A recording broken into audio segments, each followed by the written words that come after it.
kulankani oo ahaa dardaaran uu madaxweyne Axmed Silaanyo u jeedinayay musharaxiinta ku tartamaya kuraasta madaxweynaha iyo madaxweyne ku-xigeenka ee Somaliland iyo sidii ay ugu qanci lahaayeen natiijada ka soo baxda doorashada ayaa lagu qabtay qasriga madaxtooyada ee Somaliland waxaana ka soo qayb galay madaxweynaha Somaliland Axmed Maxamed Maxamuud Silaanyo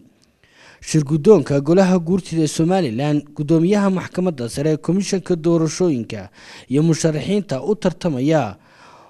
kuraasta madaxweynaha iyo madaxweyne ku-xigeenka iyo xubno kamid ah golaha wasiirada ee xukuumadda Somaliland waxaana halkaasi hadallo dardaaran ka jeediyay madaxweynaha Somaliland Axmed Maxamed Silaanyo uguna baaqay inay ixtiraamaan musharaxiintu natiijada doorashada madaxtooyada mudanayaal waxaa hoggaanka dalka ku wareejin doonaa labada murashax ee doorashada sifo sharci ah ugu guuleystay insha Allah sidaa darteed saaxiibada loolamaya waxaan leeyahay marka ay soo baxdo natiijada doorashada waa inaad aqbashaan oo ogolaataan natiijada doorashada qarankani wuxuu ku soo meel maray habdhaqan ku dhisan tudaale tala wadaag tawfiiq iyo tanaasul duco qabayaan maaha guuldarrada siyaasaddu in doorashada la kala adkaado balse waxaa guuldarro ah iyo garaad xumo ah inay ku gacan saydho go-aanka guddida doorashooyinka iyo maxkamadda sare waxaa iyaguna halkaasi hadallo dardaarana ka jeediyey gudoomiyaha golaha guurtida ee Somaliland Suleymaan Maxamuud Aadan gudoomiyaha maxkamadda sare Aadan Xaaji Cali Xaaji Cabdi Waraabe iyo gudoomiyaha komishanka doorashooyinka Cabdiqaadir Iimaan Warsame qaranka maanta nabadiisa iyo badbaadintiisu waa idinka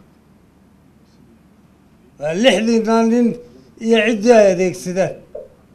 intayada kalena waa idinkaabayna tallaabo qaroocan hanoo qaadina anigu qodobkan caawa xoogga saaraya waxa weeyaan in la taliyaasha idinku hareersan xakamaysan waayo hogaamintu waxa weeye cidda la dooranayo taariikhda wanaagsan ama ta kale ay raacaysaa waa musharaxiinta waa hogaamiyaashiina taariikhda ay xusaysa berriina soo noqotaan baa laga yaabaa saa dambe inaad mar dambe madaxtiro noqotaan baa laga yaabaa markaa inaad la taliyaashiina dhegaysataan laakiin go-aanka masiiriga iyo kaba dambaysta inaad idinku qaadataan oo mar walba danta qaranka aad ka talisaan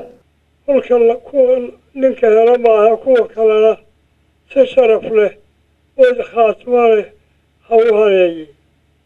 waayo hadday si sharaf leh ninka u haneeyaa ee waxbaa lagu shubtay iyo